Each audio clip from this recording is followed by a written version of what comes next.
Cash flow. So cash flow statements are another important metric for financial awareness.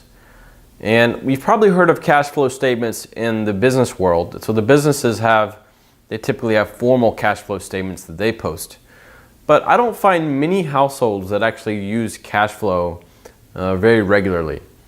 Now, I started doing this after I did a budget when I was really young, when I first got married, and I did that for 3 to 4 years. But when I really started contributing to retirement, and when I really started amping up my business and started spending a lot of my income on back into the business, I wanted to know how all these big decisions, how these large retirement contributions or large business contributions, how are they affecting my take-home pay and how are they affecting my taxes? So the normal cash flow statements are typically done on a monthly basis, and monthly cash flow usually looks at after-tax income. So if you ever Google cash flow statement, you're going to probably find something that's after tax. Now, I don't really find this that helpful. I think that's much closer to budgeting. And sure, it may help you determine if you're going to be in credit card debt or not. And it may help you determine if you're going to be running out of money, each and every month in the short term. But I think when it comes to the bigger decisions that you're going to make with your money in regard to like retirement or any large purchases that you may make, if you're going to set up, let's say, a business, how do these affect your money and your standard of living?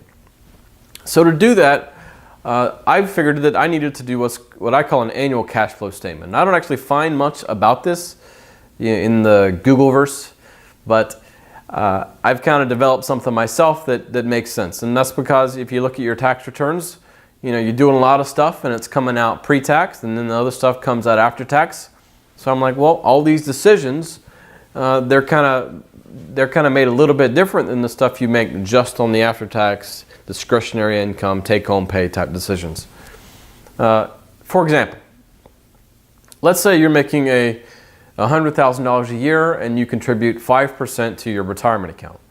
Well, the government doesn't say that. They say you don't make 100, you've made 95,000. All right, so then you go on and you pay taxes on your 95. Your take-home pay is what it is. But what if you increase your contribution to 15%? Well, obviously, if you increase that to 15%, and you're still making 100, well, then your take-home pay is down to 85. But that doesn't necessarily mean you have $10,000 less dollars at the end of the day, because even though your take-home pay is down to 85, your taxes for the year are also less than what they would have been. So even though it seems like you've taken an extra $10,000 hit in the short term, it's actually less than that because you get a tax break for that extra contribution. So when you're making these bigger decisions, if you want to maybe add more to your retirement or add more to some business that you can tax deduct, then having it be on an annual basis, the annual cash flow, and having these decisions be made potentially pre-tax, which even affects your tax rate, which unfortunately you have to estimate, which, as you'll see in the next section, may create a little bit of a hurdle to doing the calculation, but I'm pretty conservative with my estimates.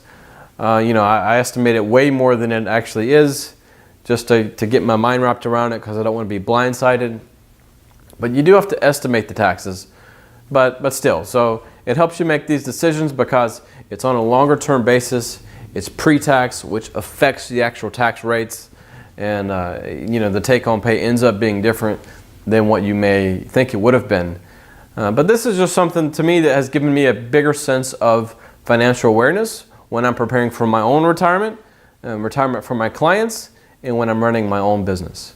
So in the next section, we'll break down how to calculate your annual cash flow, and I look forward to sharing more with you as we move along.